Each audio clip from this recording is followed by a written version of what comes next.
She opened doors for frozen drivers, not even knowing what to feed them. But 48 hours later, something happened that she didn't expect. Subscribe and write in the comments where you're watching from. The wind moaned through the broken seal of the front door, threading its icy fingers through the old diner like it was searching for something long forgotten. The fluorescent lights above the counter buzzed, one flickering in a tired rhythm that matched the heartbeat of the woman wiping down the same spot for the third time in an hour. Daniela Matthews stood behind the cracked Formica counter of Mabel's diner, a dishcloth in her hand and a furrow carved deep between her brows. The place smelled faintly of old grease and something sweeter, something like memory. Outside, the road was quiet. The stretch of two-lane highway that once pulsed with the lifeblood of trucks and travelers had gone still years ago when the new interstate veered west, dragging business and hope away with it. Mabel's had once been a beacon for anyone passing through, a place where the coffee was always hot, the pie always fresh, and the owner, Mabel herself, had known every driver's name and story. But Mabel had passed on 5 winters ago, and now the diner belonged to Daniela, her granddaughter, who clung to it like a raft in stormy water. Her hands were dry and red from soap and winter air, her nails short and broken from work. A pale blue cardigan hung from her shoulders, sleeves rolled to the elbow, and her eyes, dark and tired, watched the wind dance with the snow outside the wide front windows. The neon sign that still buzzed faintly, Mabel's Eats, flickered in protest against the cold, casting flashes of pink and orange across the tiled floor. In the booth, closest to the back, her son Josh sat hunched over a battered school workbook, pencil gripped tightly in his hand. At 10, he had his father's chin and his mother's stubbornness. His little sister, Mia, lay curled next to him with a blanket pulled up to her chin, her small fingers gripping a worn teddy bear. The heater at their feet coughed and sputtered, doing its best to pretend it still worked. There had been no customers that day. There hadn't been any the day before either. 2 trucks had passed by without stopping, just shadows in the snow. Daniela tried not to take it personally. She had bills stacked high on the shelf behind the counter. Electric, water, rent. She'd stopped opening most of them. What good was knowing the damage if she couldn't fix it? The radio on the shelf crackled with a storm warning. The voice was calm, clinical. Severe winter storm moving across western Oklahoma. Blizzard conditions expected. Residents advised to stay off the roads and shelter in place. Daniela clicked it off with a sigh. Shelter in place. As if she had anywhere else to go. She moved behind the counter and poured the last of the coffee into a chipped mug. She didn't drink it. She just held it, let the warmth seep into her fingers. Josh looked up. "Mom, should we close up?" She glanced at the clock, just after 5. "We'll give it another hour," she said gently. Josh didn't argue. He went back to his math problems, chewing the edge of his pencil. Daniela admired his patience, his quiet strength. He'd learned too early how to be older than his years. He helped her set tables, wash dishes, and look after Mia like it was second nature. She'd never asked it of him. He just stepped up when the world stepped down. The wind howled louder and the building groaned. Somewhere in the back, a pot banged against the wall. Daniela jumped, then chuckled quietly to herself. Old places made old sounds. She moved through the diner, checking windows, tightening the latch on the back door, and folding the last of the napkins. Mia stirred on the bench, eyes blinking open. "Is Daddy coming home today?" Daniela froze. "No, baby," she said softly, kneeling beside her. Daddy's still watching us from heaven, remember?" Mia nodded slowly, pressing her face into the teddy bear. Daniela kissed her forehead and stood up, swallowing the lump in her throat. She busied herself restocking the sugar containers, but there wasn't much to restock.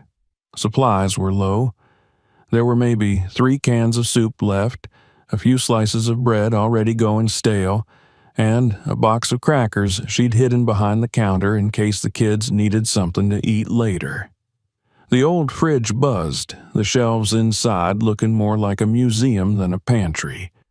She made a note in her head. If no one came in tonight, she'd have to decide between heating or groceries. Again. She moved to the front windows and looked out at the highway. It was empty, as always. Snow swirled like ghosts across the asphalt, the kind of snow that muffled sound and time. She could barely see the silhouette of the sign out front, its colors dim and blurred. "Mama?" Josh's voice again. She turned. He held something in his hands, a photograph. She crossed the room and took it gently. It was old, faded at the edges, the colors muted but the emotion alive. Mabel, standing behind the counter, arms open wide, flanked by 2 laughing truckers. Behind her, the diner had been full. Daniela had seen the photo dozens of times, but now it struck her like a punch. "She didn't close during the ice storm," Josh said quietly. "Remember? You told me. She stayed open so people wouldn't freeze." "I remember." He looked up at her, eyes so much like her own. "Are we going to close tonight?" Daniela looked around. The snow, the cold, the empty shelves. She looked at her children. "No," she said, "not tonight." She put the photo back on the shelf and took a deep breath. The air smelled of coffee and cold metal.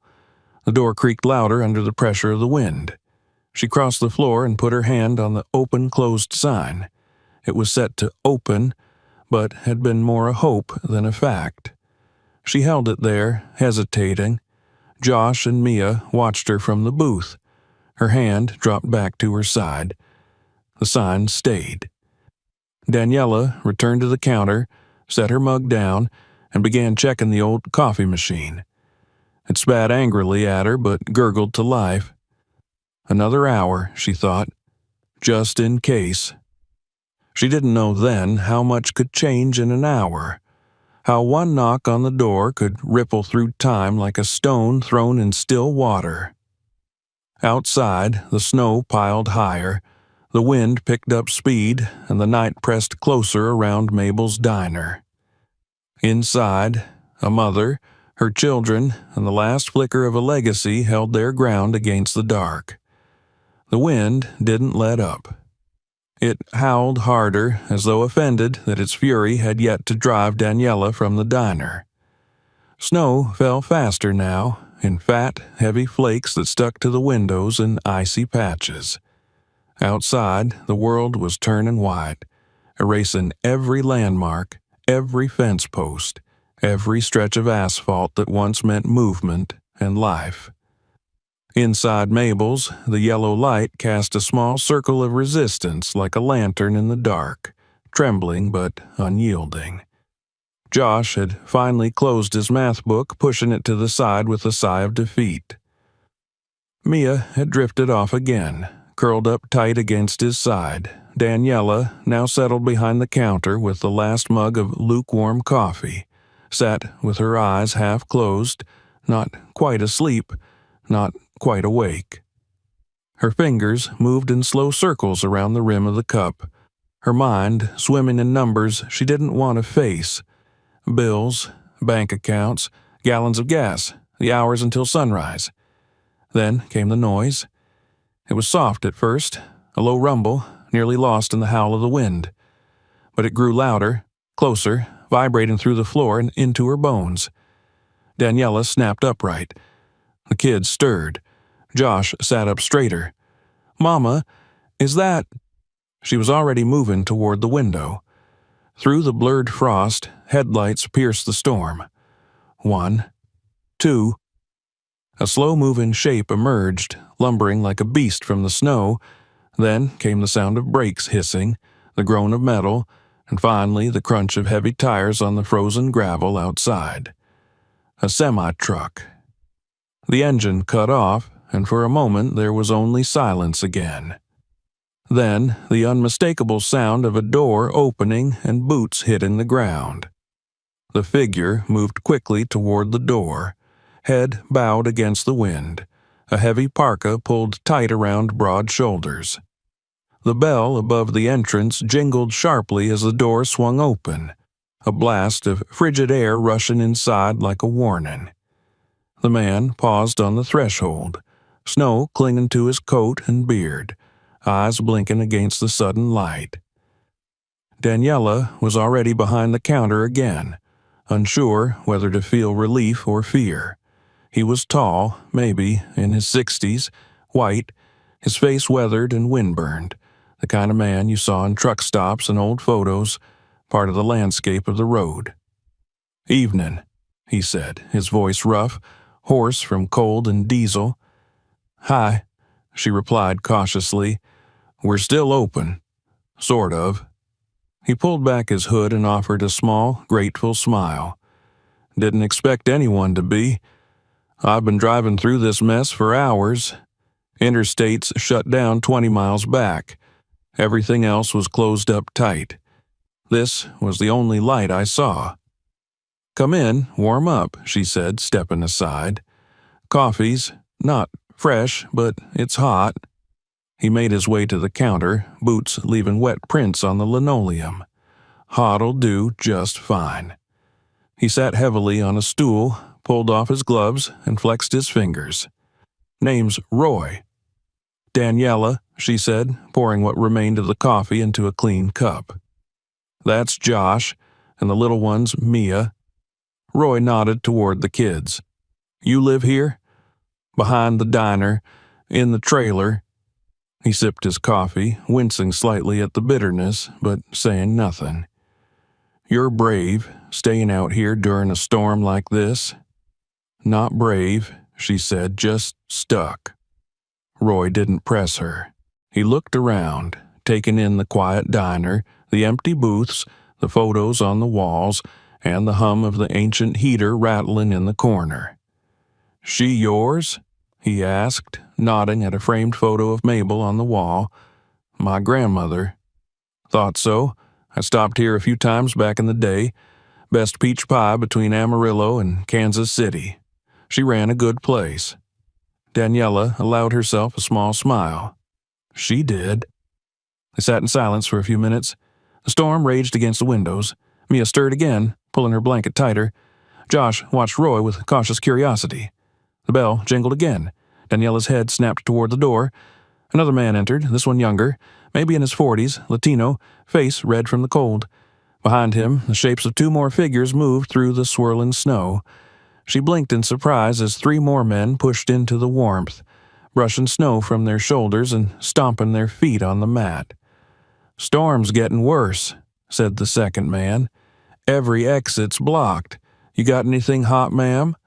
"Soup," she said automatically.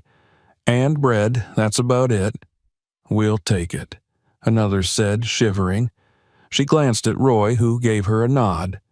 "We'll make it work," she said. The men found booths, chairs, even sat on the floor near the heater. There were 7 of them in all by the time the door stopped opening. 7 tired, snow-drenched, hungry men with frost in their hair and weariness in their bones. She didn't ask questions. They didn't offer stories. Daniela moved to the kitchen and set a pot on the stove, scraping together what she had: canned vegetable soup, a few slices of bread, some margarine. She heated water for tea, weak but hot, and began placing bowls on the counter one by one. Josh got up and helped without being asked, grabbing spoons and napkins, delivering the plates to the tables. The sound of conversation filled the diner. Low, grateful voices. The kind of talk shared between strangers when warmth is more important than details. A man named Mark, stocky and bearded, fixed the front door latch that had been sticking all week. Another, whose name she never caught, found the old mop and cleaned the slush near the entrance. Someone tossed another log into the rusted stove in the back. The diner came to life. Daniela kept moving, her body sore but her mind sharper than it had been in weeks. Something inside her stirred, not just purpose, but memory. The way the diner used to feel when her grandmother was alive, when the air was full of stories and steam and music from the jukebox. The jukebox was broken now, but in her mind, she could almost hear it humming. Mia, now awake, sat on Roy's lap with a blanket over her shoulders. He showed her how to fold a napkin into a crane, his large hands surprisingly gentle. She giggled when he made it flap its paper wings. Josh leaned against the counter, his eyes on his mother. "You did good, Mama," he said quietly. She didn't answer, just reached out and squeezed his hand. Outside, the wind battered the windows like an angry tide, but inside, the diner held strong, a little bastion of heat and humanity. The kind of place where you could forget, if only for a moment, how cold the world could be. Daniela looked around the room. The faces were unfamiliar, but the feeling wasn't. She saw shoulders relax, eyes soften, people breathe a little easier. One man raised his mug in a quiet salute. "To Mabel," he said. "She knew how to shelter a storm." There was a murmur of agreement, and a few heads nodded. Daniela's throat tightened. "To Mabel," she echoed, lifting her own cup. Just like that, the storm outside lost some of its power. The diner, dimly lit and worn at the edges, became more than a building again. It became what it had always been meant to be, a refuge, a place of warmth when the road turned cold. She didn't know how long it would last. She didn't know what they would eat tomorrow, or how she'd pay the power bill, or if this night was just one final flicker before the flame went out. But she knew one thing for certain. She had kept the light on. And tonight, that was enough. Morning came slow and gray, the kind of light that filtered in without warmth, like a visitor who had overstayed their welcome. Outside, the snow had not relented. It simply shifted from violent flurries to a heavy, oppressive silence. It lay thick across the trucks in the lot and heaped in drifts against the windows. The highway beyond the diner was invisible now, swallowed by the storm, a world erased by white. Inside Mabel's, the air was thick with the smell of reheated soup, damp boots, and stale coffee. The booths were occupied, some by men still sleeping in their jackets, heads resting on folded arms or curled against their duffel bags. Others sat quietly, sipping from mugs, eyes distant, lost in thoughts of roots delayed and families waiting. The space hummed with the quiet sounds of survival, the clink of spoons and mugs, the hiss of the old coffee machine, the occasional chuckle when someone muttered a joke through chapped lips. Daniela stood in the kitchen doorway, shoulders aching, arms crossed over her chest. She watched her son carefully slice the remaining half loaf of bread into thin, almost transparent pieces. He moved with precision and seriousness, like a surgeon with a dull scalpel. The effort he put into each cut twisted something in her chest. Mia, her blanket wrapped like a shawl around her small frame, carried napkins from booth to booth, offering them with a shy smile and an almost regal grace. The soup was gone, every last drop. Daniela had stretched it with water, with canned corn, even with a splash of milk, but it was finished now. The bread would be next. After that, there would be nothing. She stared at the pantry door like it might magically produce more supplies if she simply willed it hard enough. Roy noticed her gaze. He stood from the counter and approached her, hands tucked in his pockets. His gait was slow, stiff from sleep and age, but purposeful. He stopped beside her, leaned slightly against the wall, and looked out over the room with a long, measuring glance. "You're running out," he said quietly so the others wouldn't hear. She didn't answer. "You're doing a hell of a thing here," he added. "I don't think most people would have even opened the door." She let out a breath that sounded too much like a sigh. "I didn't open the door because I'm kind, Roy," she said, her voice low. "I opened it because it was either that or admit we were already alone." Roy nodded slowly, not arguing. The bell above the door jingled again, not from someone entering, but from a gust of wind pressing hard against the frame. The latch rattled. Someone would need to fix that again before nightfall. Daniela stepped forward, grabbed the dish towel from her apron, and began wiping the already clean counter with restless hands. In the lull of conversation, a voice spoke up from the far booth. "This place looks exactly the same," said a bearded man with a gravelly drawl. His hair was gray at the temples, and his eyes were sharp, like someone used to scanning miles of road. Daniela looked up. "I stopped here maybe 15 years ago. Hell, could have been 20. That your grandma in the photo up there?" She nodded. "Mabel, my grandmother." "She was a legend," the man said.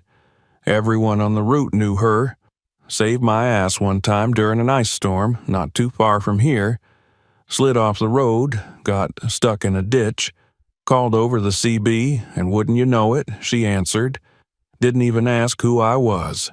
Just told me to hang tight, sent someone in a beat-up Ford pickup to tow me out. Then made me pancakes and gave me a quilt for the night." Another voice chimed in from a table nearby. "Mabel's? You mean the Mabel's Diner? I thought they tore this place down." Daniela smiled faintly, the kind of smile that knew both grief and pride. "It tried to fall down," she said. "I just kept standing it back up." A murmur of laughter passed through the room. Heads turned toward her with a mix of respect and disbelief.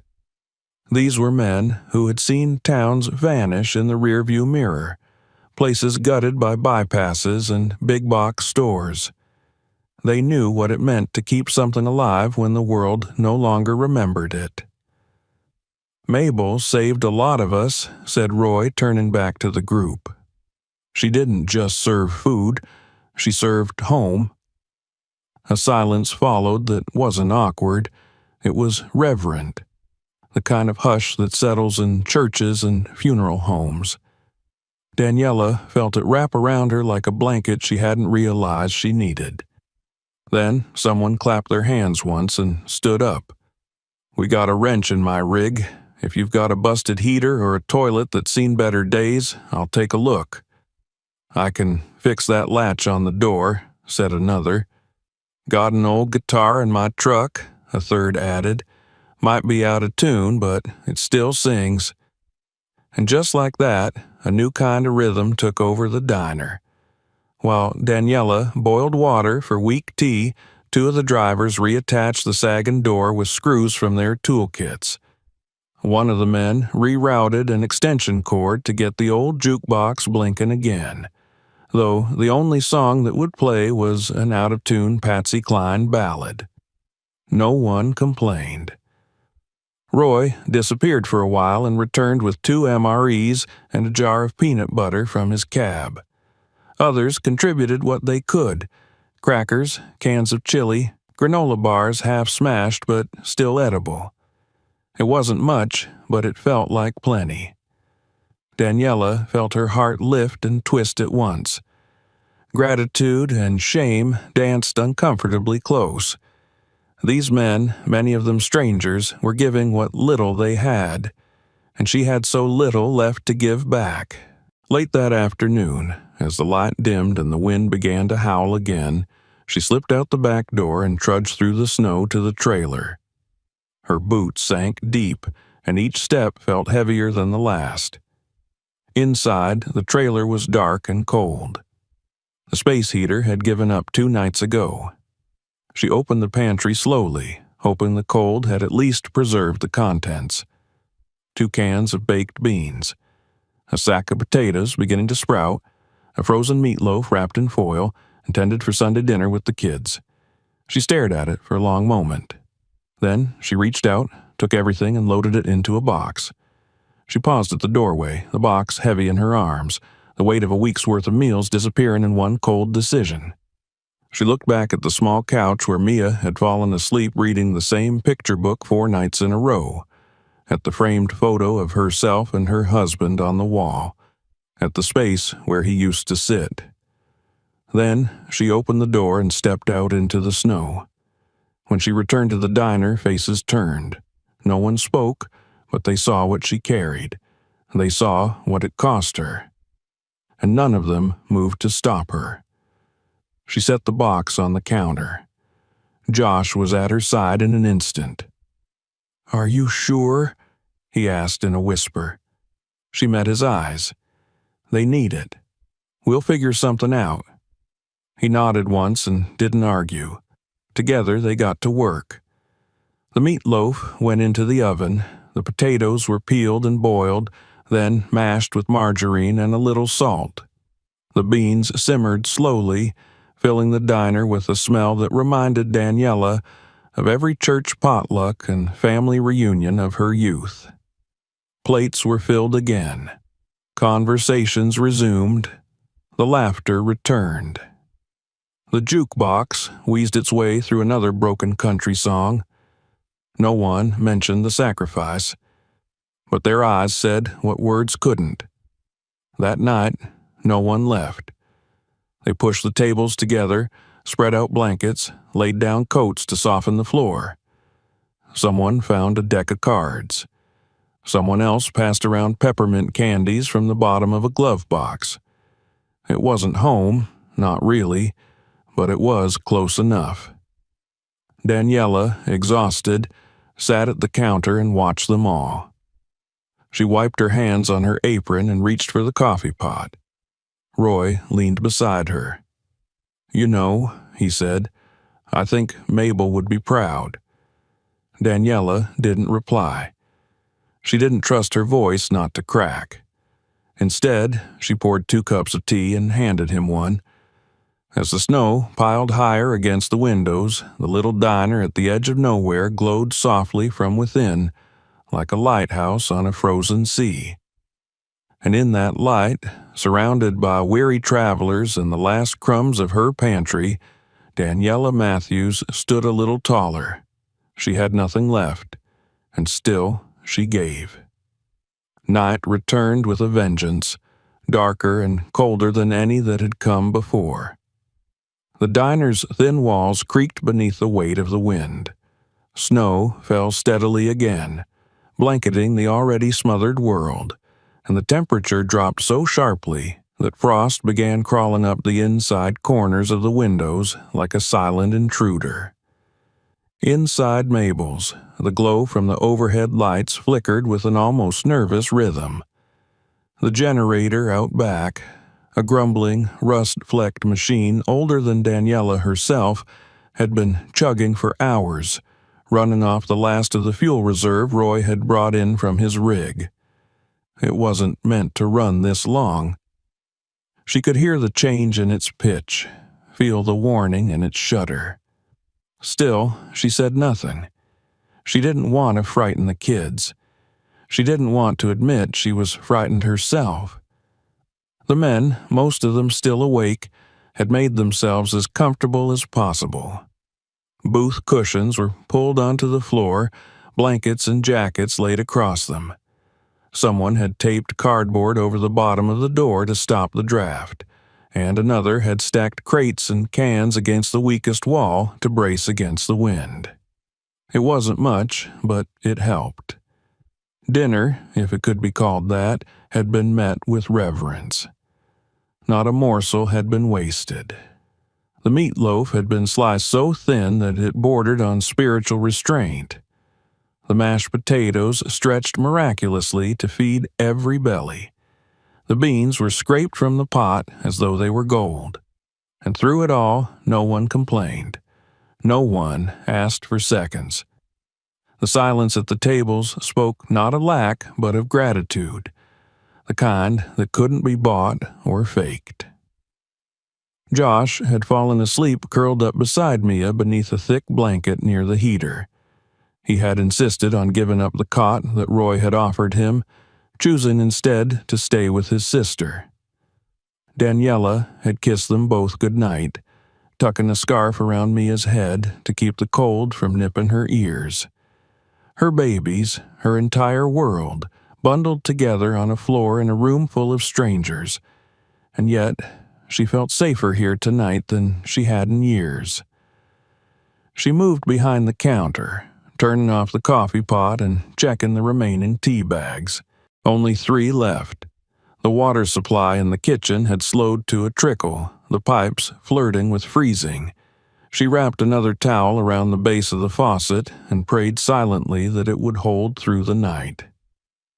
Roy was sitting at the window, the same window her grandmother used to sit near with her newspaper and glasses slipping down her nose.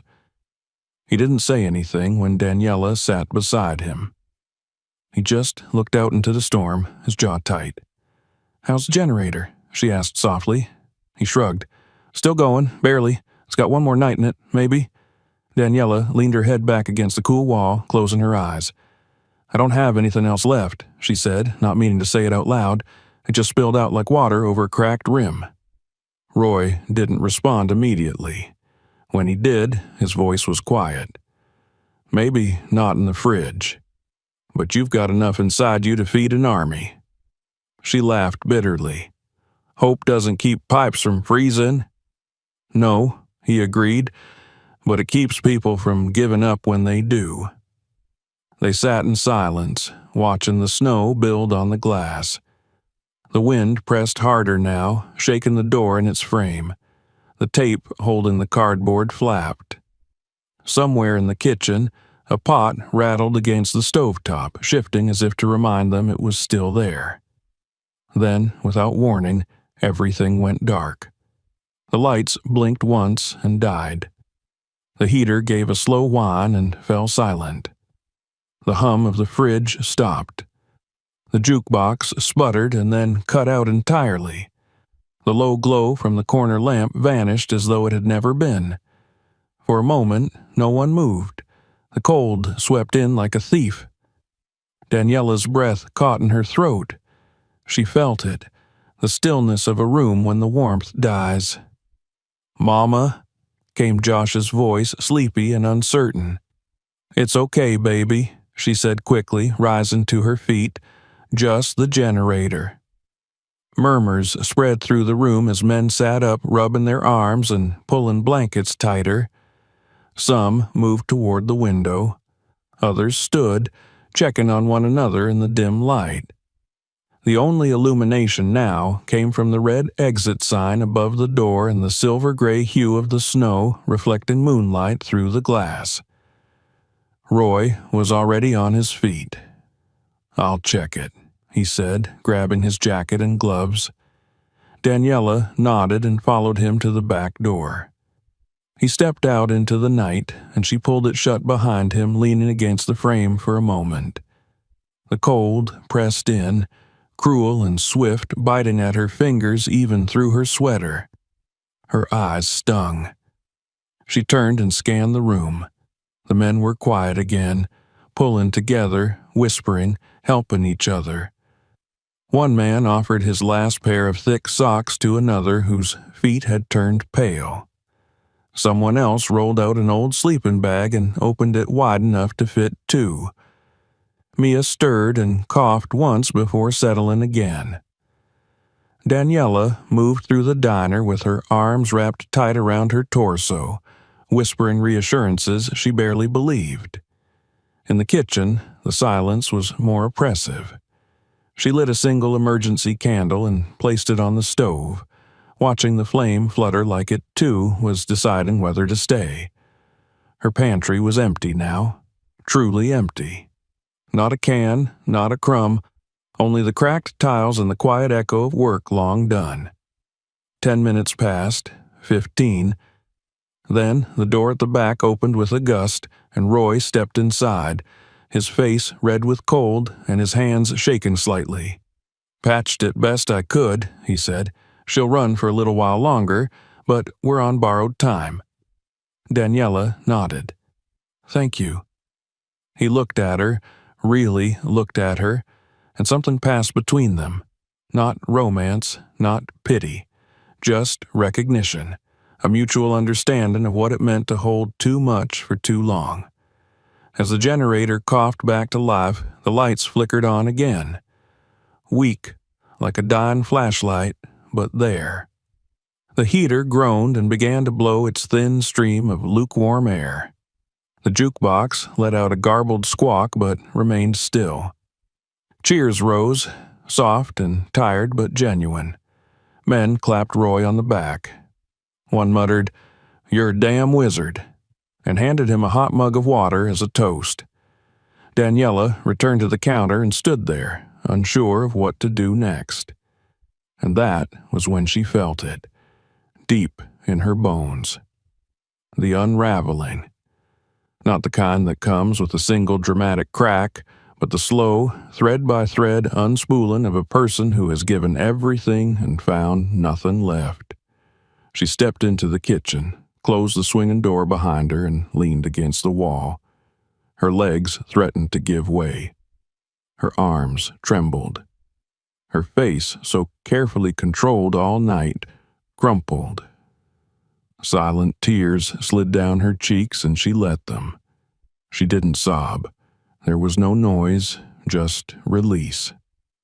A few minutes later, she felt a presence and opened her eyes to see Josh standing in the doorway. He didn't say anything. He just walked to her and wrapped his arms around her waist. "You're doing good, Mama," he said into her stomach. She hugged him tightly, too tightly. "I'm trying," she whispered. "I know," he said. He reached into his coat pocket and pulled out a folded piece of paper. "I drew something, earlier when we were waiting for dinner." She opened it. A crayon drawing, shaky and childlike. A picture of the diner, snow falling outside. Inside, little stick figures, her, Josh, Mia, the truckers, all with big smiles. Above the building, in bright orange letters, he had written, "Home." She stared at it for a long time. Then she stood up, wiped her face, and nodded. "I need you to watch your sister," she said gently. "Where are you going?" "Just to get some more food." He didn't ask where, he just nodded. Back in the trailer, Daniela moved quickly despite the cold. She grabbed a small basket from the cupboard and filled it with anything she could find. 2 apples from the kids' school lunches, a bag of rice, a packet of hot cocoa. She took a box of bacon mix meant for Mia's birthday pancakes and a bag of frozen peas. Finally, she grabbed the last tin of cinnamon rolls from the freezer, the ones she'd saved for Christmas morning. She returned to the diner without ceremony, placed the basket on the counter, and got to work. No one questioned it. But the mood changed. A quiet reverence settled over the room, different from before. They saw her. Really saw her. Not just the woman who poured their coffee and made their soup, but the woman who, with nothing in her hands, still found a way to give. That night, the diner didn't just shelter the storm. It beat it back, one warm bowl at a time. The first light of morning broke slowly across the snow-covered landscape, a pale shimmer that seemed less like sunrise and more like the sky cautiously peeking in to see if the world had survived the night. It was not warm, nor particularly promising, but it was there. Soft and colorless, washing over the frost-bitten ground and glinting off the icicles that now hung like teeth from the edge of Mabel's roof. The worst of the storm had passed, though it left the town and the diner wrapped in a thick, suffocating stillness. Inside, the hush remained. The heater had long since given up again, and the generator sputtered once or twice before falling into silence for the final time. No one moved to fix it. There was nothing left to fix it with. The warmth had receded into blankets and shared body heat, and it clung there stubbornly, refusing to vanish completely.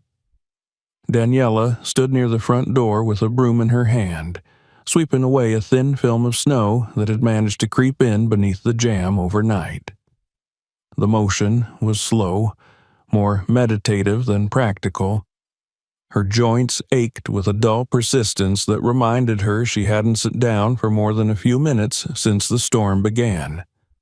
Her palms were raw, her ankles swollen, her thoughts quieter than they'd been in days. The night had been long. The men had curled up where they could, some in booths, others on the floor beside the stove, which now stood as a dark, cold husk. One driver had draped his coat over Mia, whose tiny form barely moved beneath the layers of fabric. Josh lay next to her, one arm stretched protectively across his sister, the other tucked under his cheek. They hadn't stirred in hours, not even when the generator finally died. It had taken everything Daniela had left to keep things moving through the night. After that final meal, the last scrapings of rice and thawed vegetables, she'd brewed what remained of the hot cocoa and passed it around in chipped mugs. No one had spoken while they drank. It had been a kind of communion, a silent understanding that whatever happened next, this moment had been enough to carry them through the coldest hour. Now, morning. A muted pink touched the tips of the trees in the distance. The road beyond the diner was still hidden beneath a curtain of snow, though the wind had calmed, and the air had taken on that particular sharpness that only comes after a blizzard has done its damage and retreated. In the parking lot, the trucks sat in orderly rows like sleeping beasts, their chrome dulled by ice, their windshields white and blind. Daniela looked out through the window, her hand resting on the sill. Her breath fogged the glass. She watched it disappear and return, over and over, as if she had to keep proving she was still there, still alive. The hum of life was gone now. No engines, no voices, not even the clatter of dishes. The diner was too quiet, the kind of quiet that didn't feel like peace, but rather like something had been emptied out. Roy was the first to wake. He stretched stiffly in the booth he'd claimed near the window, groaned as he sat upright and rubbed his back like a man twice his age.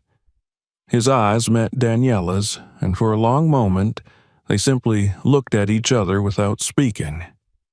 Then he nodded once, a gesture that carried with it something final. She returned the nod, though she didn't quite know why. It felt like the end of something, of what, she wasn't sure. A chapter, maybe, or a dream. One by one, the others began to stir. There were no loud voices, no groans or complaints, just the shuffle of boots, the quiet packing of bags, the whisper of sleeping bags being rolled. Some stretched their limbs, others hunched over to warm their fingers by rubbing them together. A few stood near the windows and peered out, trying to gauge the state of the world beyond. "Looks like they cleared the main road," someone said, pointing toward the direction of the interstate. "Plows must have come through early." "Can't say I'll miss this cold," another murmured. There was a pause. Then Roy stood. "Well, I guess this is it." He looked around the room, his voice low but clear. "We made it." A few men nodded. One clapped another on the back. There were no goodbyes, not really, just small gestures, tight smiles, a squeeze on the shoulder, a shared glance. That was the way of the road. Connection built not on words, but on proximity, on time spent in the trenches of weather and worry. Daniela stood behind the counter as they gathered their things. She said nothing as they passed, just offered each one a look of gratitude, and they, in return, left behind more than footprints. They left behind a memory, a warmth she could still feel even as the cold crept back in. Josh and Mia were the last to wake. Daniela helped them sit up, wrapping them in their coats, brushing hair from their faces. "Is it morning?" Mia asked sleepily. "It is," Daniela said softly. "The storm's over." Mia blinked, then smiled.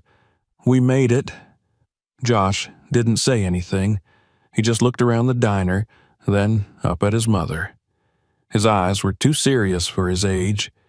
He had seen too much these past few days, learned too much too fast. Outside, the first of the trucks started up, the deep rumble of engines returning to life.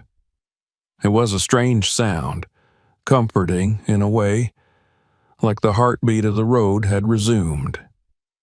Daniela moved to the door and opened it slowly. The cold bit at her skin, but she didn't flinch. She stepped out onto the porch and watched as the trucks rolled one by one out of the lot and back onto the road. They honked in short bursts as they passed, and she raised a hand in farewell. Then the last one was gone. She turned and looked back into the diner.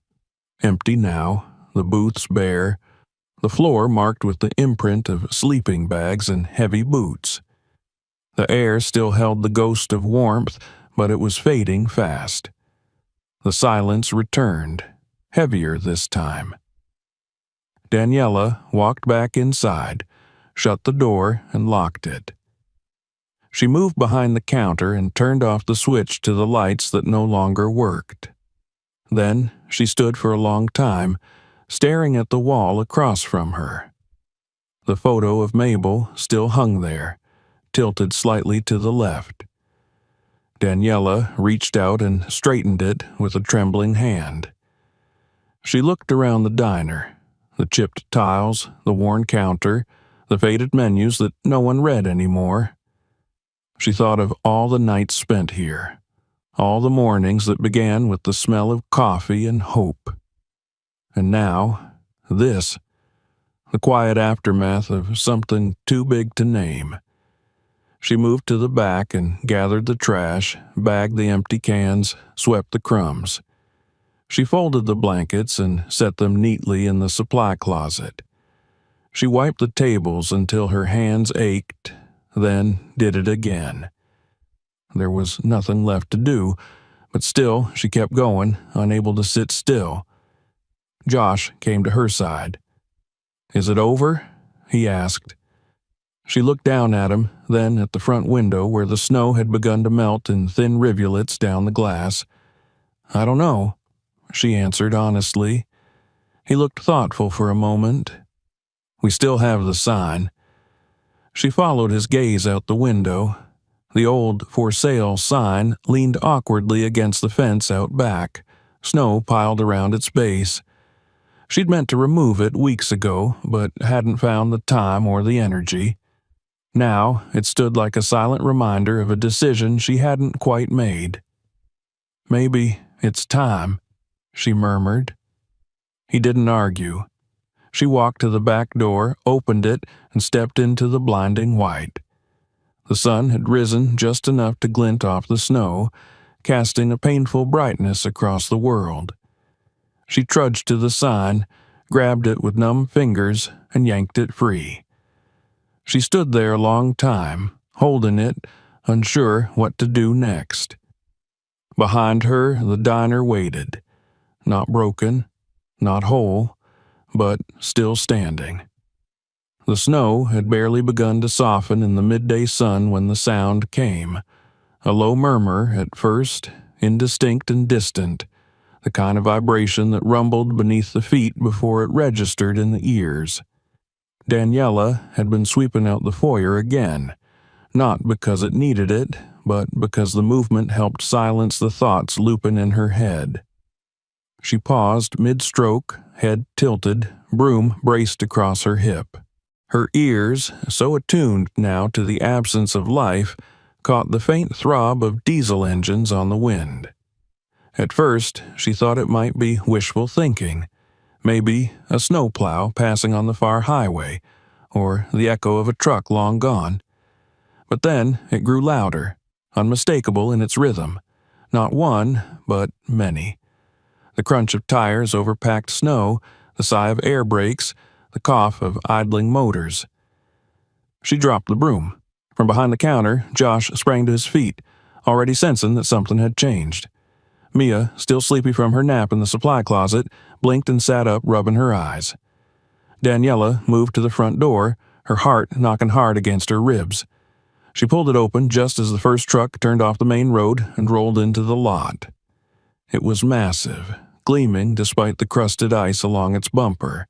Its cab painted a deep navy blue with silver streaks across the side. It was followed by another, then another. A convoy.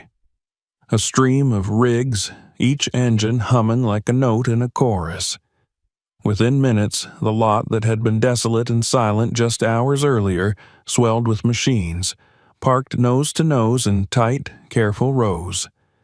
It looked like a parade returning from battle. Daniela stood motionless, wind cutting across her cheeks, snow swirling around her boots. She couldn't count them all, but there had to be at least 24 rigs out there, maybe more. Their windshields glinting in the sun like watchful eyes. Then the diner door swung wide with a cheerful jingle, and in walked Roy. He looked almost exactly as he had 2 days ago, only his cheeks were less hollow, and there was something else in his face now. Brightness, mischief, life. His heavy coat was flecked with snow, and in his gloved hand he carried a large thermos. A crooked grin stretched across his face. "Hope you got that coffee on," he said. Daniela gaped at him. "Roy, what?" Before she could finish, the others began piling in.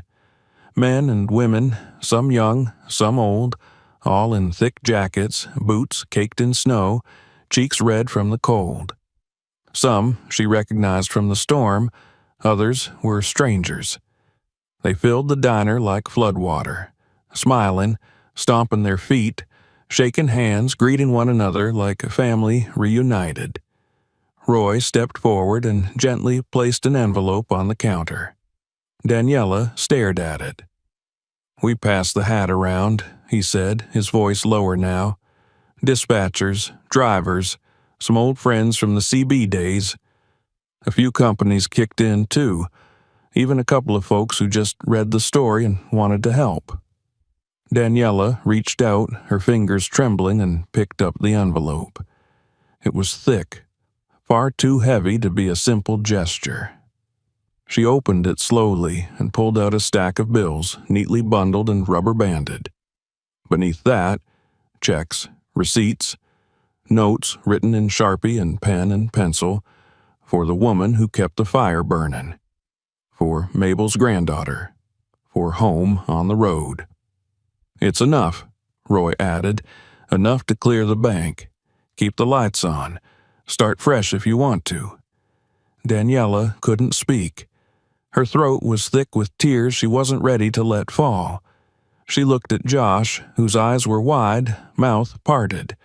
She looked at Mia, who was clutching the edge of her shirt. Another driver stepped forward then. He was older, gray-bearded, with a lined face and eyes that sparkled with memory. In his hand, he carried an object wrapped in a red shop rag. He set it on the counter with care and slowly unwrapped it to reveal a well-worn CB microphone. Black plastic, scuffed and faded, with a fraying cord and a strip of silver duct tape holding it together. "I think this belongs to you," he said. Roy turned to Daniela, nodding once toward the mic. "That was your grandfather's, Jack Matthews, C.B. King." Daniela's breath caught. "I kept it after mine burned out in a storm. Your grandma gave it to me. Said if it kept Jack safe, it'll keep you safe too. Been in my rig ever since." Figured it was time it came home. She reached out, fingertips brushing the worn plastic. Her vision blurred. For a moment, she could almost hear her grandfather's voice on the radio, calm and steady, guiding someone through the night. Roy chuckled. Word's out now. Every driver from here to the Rockies knows about Mabel's, and we're not letting it go. Laughter erupted across the diner, a rich, rolling sound full of warmth and disbelief and sheer joy. Josh let out a whoop and grabbed his sister's hand, pulling her into a spin in the middle of the floor. Mia squealed with delight. The noise swelled, boots stomping, mugs clinking, the bell over the door jingling again and again as more drivers arrived. The sound of life, sudden and overwhelming, filled the space like fire poured into a cold hearth. Ethan, the teenage line cook from down the road who had helped out occasionally, stumbled in through the kitchen door, blinking at the full house. His apron still hung from a hook behind him. He gawked at the crowd. "What happened?" "Community happened," Roy said with a wink.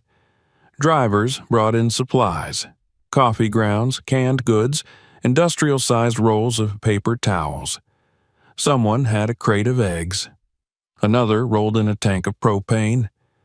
Daniela looked around, hands still shaking. She moved behind the counter on autopilot, opening cabinets, clearing space, flipping switches. The coffee machine hissed back to life. The griddle warmed under her palms. She brewed the first pot herself, watching as the dark liquid poured into the pot. Then she poured a cup, set it down on the counter, and turned to the crowd. "First cup's on the house," she said, her voice stronger than it had been in weeks. "And so's a story, if you're staying long enough to hear one." The laughter returned.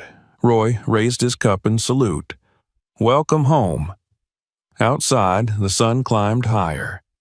The for sale sign lay half buried in the snowdrift near the fence, forgotten. Inside, the windows fogged with the breath of people who had chosen to stop and stay and warm each other with presence and memory. The jukebox, long dead, let out a sudden crackle. Then, miraculously, music spilled out, an old gospel tune, warbling through bad speakers, but loud enough to turn heads. One of the drivers whooped and grabbed a mop handle like a microphone. Ethan fired up the grill. Josh rolled up his sleeves. Mia danced between tables, collecting napkins that had fluttered to the floor. Daniela stood in the middle of it all, the envelope still clutched in her hands, the microphone nestled gently beside the register, and a crowd of people ready to rebuild. She wasn't alone anymore. She would never be alone in this place again. They had come for warmth and food and coffee, but they had brought something far greater. They had brought her back to life. 1 year later, the snow returned, but this time it came softly. Not as a threat, not as a siege, but as a quiet guest descending upon the hills of Oklahoma. It blanketed the roadside in a white hush and made the world outside the glowing windows of Mabel's look like a postcard, calm, steady, serene. Inside, the diner hummed with a warmth that no storm could touch. The air smelled of cinnamon rolls and bacon grease, of fresh coffee and, something sweeter still, belonging. The lot was full again, not with drifting rigs fleeing from ice and wind, but with trucks parked side by side like old friends, their chrome winking under the sun. They came from everywhere. Wyoming, Texas, Illinois, Nebraska, each cab marked with its own dust and road wear, each driver bearing stories stitched together by thousands of miles. Some had names that were known now, not from fame, but from community. Some were new, told to stop here by someone who once found a miracle on a snow-blind night.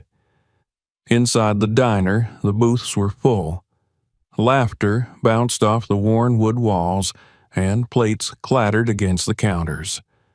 A few old-timers lounged by the windows, boots up, sipping coffee like it was sacred. A young couple from Ohio sat near the jukebox, tapping their feet to a country tune. Children played near the back, chasing one another around bar stools.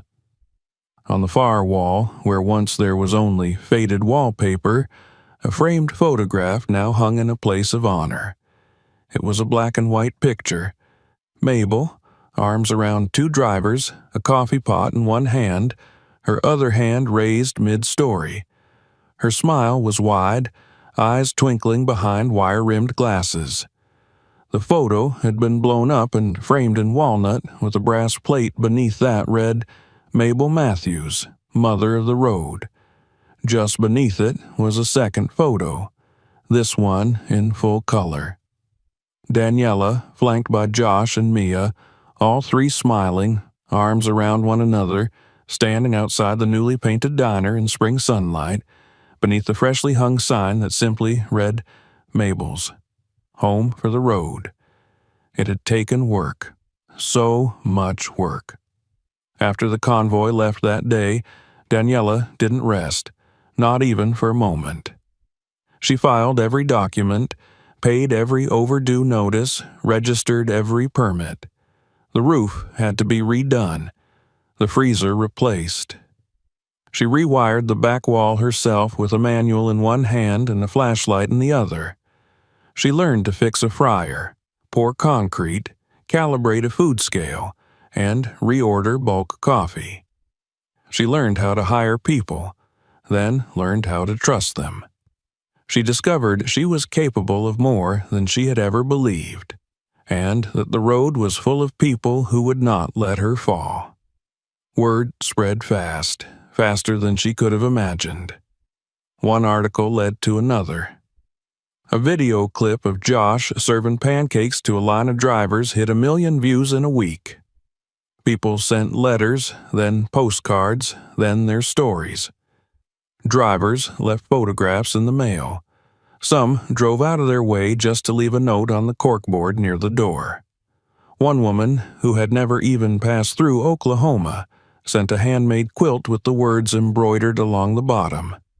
Kindness travels farther than wheels ever could. Daniela kept it folded on the back of the corner booth. Now, 1 year later, she stood behind the counter wearing a new apron with the same stitched name across the front.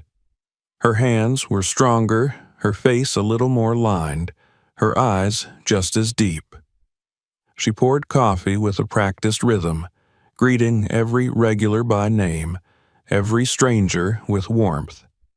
She knew how to take orders with one hand while balancing a baby on her hip if needed. She could flip a pancake, write a receipt, and make a little girl feel safe, all without missing a beat. Josh was taller now, leaner, with the first hint of a teenager's voice. He worked weekends and after school, manning the register, slicing pies, restocking the soda fridge. Mia had become a darling of the diner, forever darting between tables, handing out crayons and hugs. The drivers spoiled her rotten. She never asked for anything. She just smiled and reminded everyone, without trying, why they came. The place itself had changed too. The old jukebox had been rebuilt by a driver from Kansas who specialized in vintage machines. It now played a mix of blues, country, and gospel, filling the space with music that sounded like memory. The booths had been reupholstered in bright red vinyl. The counter was refinished, the floor retiled, the kitchen expanded. Yet nothing essential had changed. The soul of the place was intact, because Daniela had refused to let it become anything other than what it always was. A refuge, a pause, a beginning. That morning, as she leaned against the counter wiping her hands on a towel, she looked up at the door and smiled. Roy walked in carrying a newspaper and a bag of oranges. His hair was thinner, beard grayer, but he still walked like the road was his dance partner. "You're late," Daniela teased. "Traffic," he said, placing the oranges on the counter. Can't blame me if everyone in the country decided to stop here for coffee." "You love it," she replied. He didn't deny it. He took his usual spot near the window and unfolded his paper. The rustle of pages joined the ambient noise of the diner. A few minutes later, a young man entered, a driver no older than 20, nervous, clearly new to the game. He held the door too long, snow sweeping in behind him. Daniela waved him inside before the chill could settle. "First time here?" she asked. He nodded. "Heard about this place from a guy in Utah. Said I had to stop. Something about it being legendary." She chuckled. "Well, the coffee's hot. First cup's on the house. And if you've got time, I've got stories." The boy smiled, his shoulders relaxing. He found a seat at the counter and tucked his gloves into his coat sleeve. Outside, snowflakes began to drift again, dancing in the sunlight. Inside, the diner buzzed with life. Somewhere in the back, someone dropped a tray. Laughter followed.